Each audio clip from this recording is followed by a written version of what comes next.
Namaskar, BookTube. Today I'd like to talk to you a bit about this book I got from the library. It's really amazing. It's got a lot of info in there. This is about the great disciples of the Buddha. Um, you might hear people called bodhisattvas sometimes. There are many Buddhas, first of all, more than one, and there are also many bodhisattvas. They're sort of, sometimes they're called Buddhist saints, which is, yeah, okay. So these are people who were around in the lifetime of the Buddha.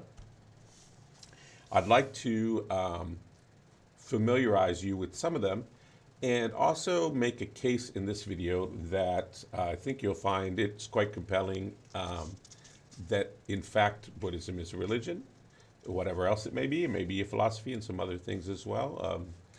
Mindfulness methodology that's useful for mental health, etc., etc. But it's very much a religion in every sense that we understand religion. That people are, worshiping, doing rituals.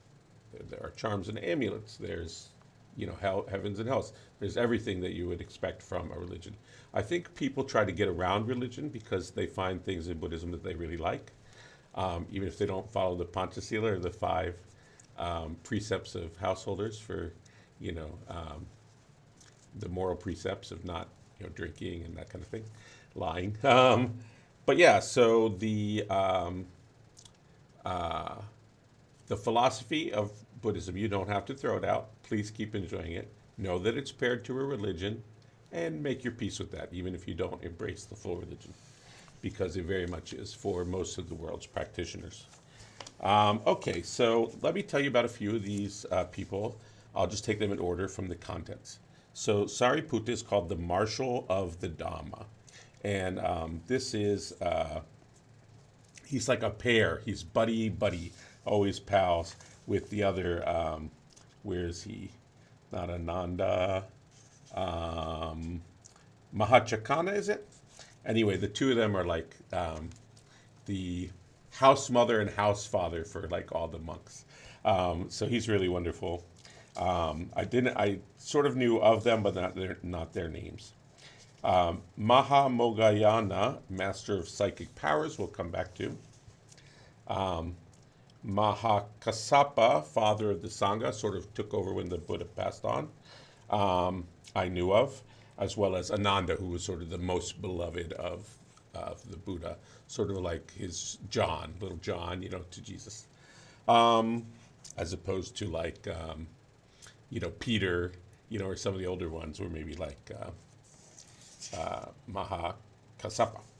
Next, we have Anuruddha, who's the master of the divine eye. We'll have to look at that as well.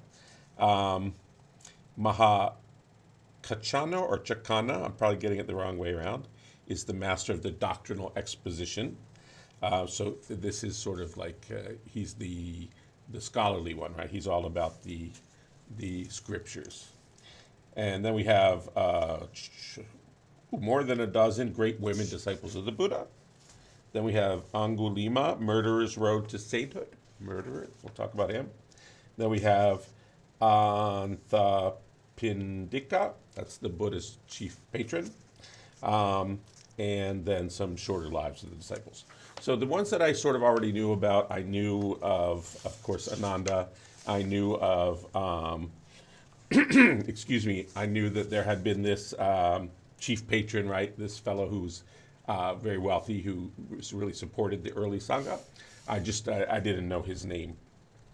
In the Shorter Lives Disciple, there's also the householder Sita. So this is sort of like a very famous example of how to be just like a regular farmer dude, but a really great Buddhist. I did know him, but I didn't know his name. I did not know about a couple of these that are really fun to know about. One is Anuruddha. So Anuruddha, there's a section here called Anuruddha and Women. Anuruddha must have been like a stunner. He was a looker. And everywhere he went, women were falling for him. Not only that, even goddesses. And so he's a lot of fun to read about. And of course, that's, he has to prove himself again and again in his purity and detachment, even from the goddesses. So the goddess is like a lower existence, right, than than Buddhahood. Also, those two that sort of went together, the pair in mischief, they sort of traveled together before they came to the Buddha, doing asceticism, just mortifying the flesh and fasting till they were skin and bones, and then they did that, and then they had one teacher for a long, long time till they got to the end of his teachings, and then they finally made it to the Buddha. And in fact, the Buddha, they were also younger, I think, and also different, they were outsiders from a different geographical location. Some in the Sangha were upset that these were the two that were elevated above some other people, but so I knew about them, but not necessarily their names. A couple of the women disciples I did know about. The father of the Sangha, I didn't know his name either, but I sort of knew of his existence. But what I really want to talk about with you today is the two of these. So why did I pick the ones with the difficult names? Maha Mogayana. So we're just going to drop the Maha, right? So that is in front of everybody's names, like big. Great. So Mogayana is the master of psychic powers. So I won't read you his whole thing. I'll just read you the list of powers, and you can make up your own mind about if you think this is only a philosophy. So here is psychic powers. There's the penetration of others' minds. There's the divine ear and also the divine eye, so clairaudience and clairvoyance. There's travel by mind-made body, what we might today call astral travel.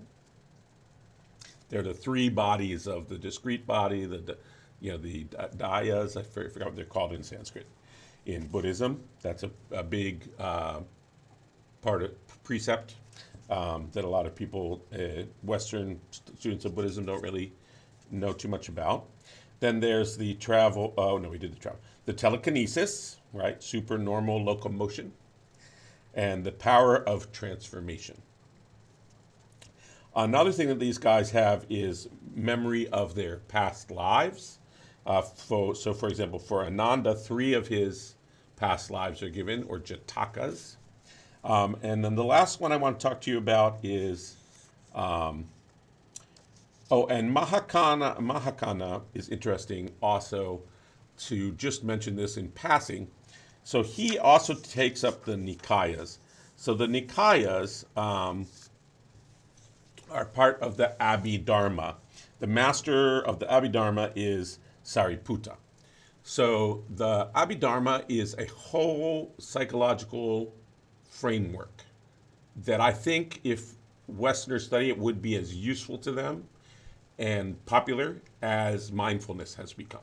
Very discreet, very involved in terms of way past the sort of the Eightfold Path and sort of some of the more basic doctrines of the Four Noble Truths.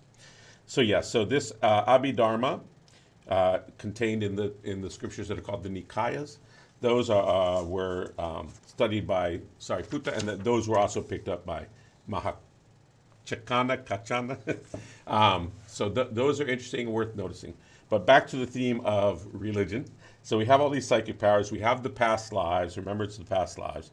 So now I want to talk to you about some encounters with deities in the case of Mahakassapa, father of the Sangha. So he met some gods. Let's read about it. So in both of these encounters, there's just 2 stories told. You're going to be able to see how even the gods in the heavens are, worship the Buddhas and are, down the hierarchy from the Buddhas. So in the first case, so this Mahakassapa, we're going to just call him Kassapa. Maha just means great. So Kassapa, he lives in a cave, right? And there's a goddess who comes to sweep his cave and bring him water and all this good stuff. She was a human, and when she offered her rice to Mahakassapa in her believing heart, she uttered an aspiration. She said, "May I be a partaker of the truth you have seen."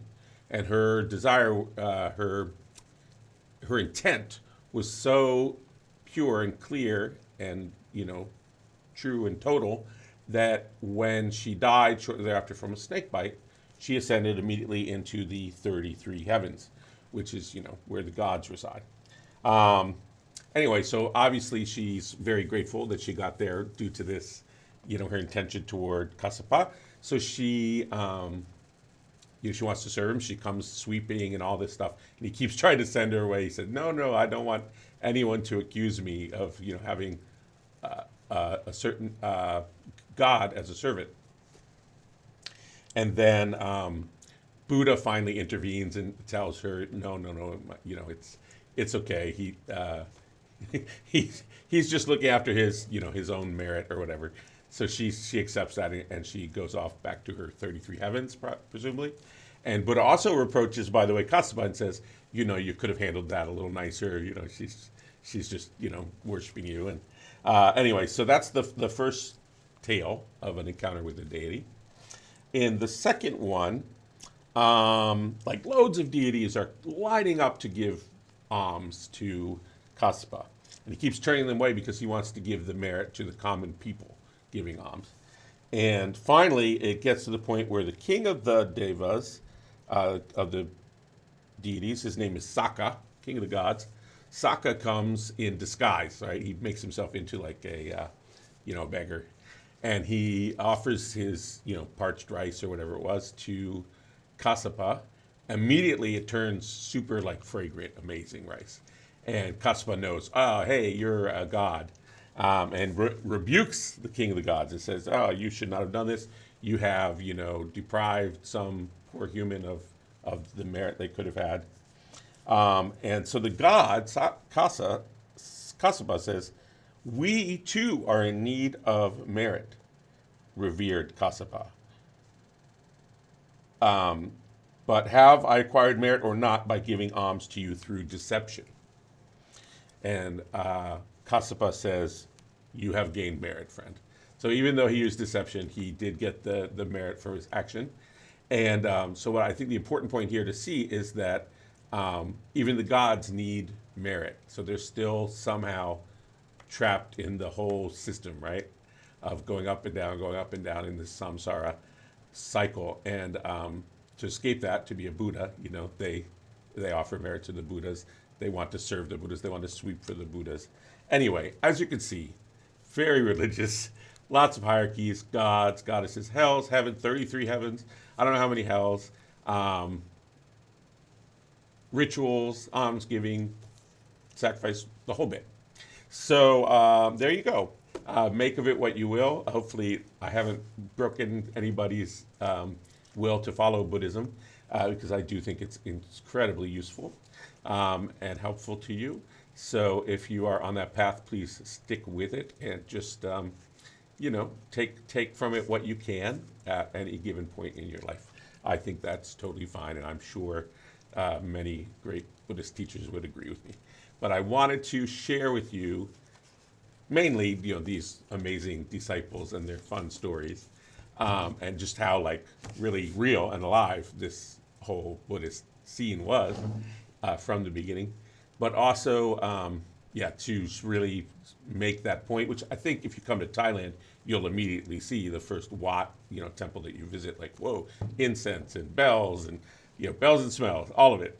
It's a religion. But not just Theravada, even when you go into Mahayana, right, into, China and Chan and Zen in Japan, and, Japanese, the Amida Buddha in the Westlands, the Pure Lands, the mantras, right, Namo Amida Butsu, all of that is very, very, very much religious.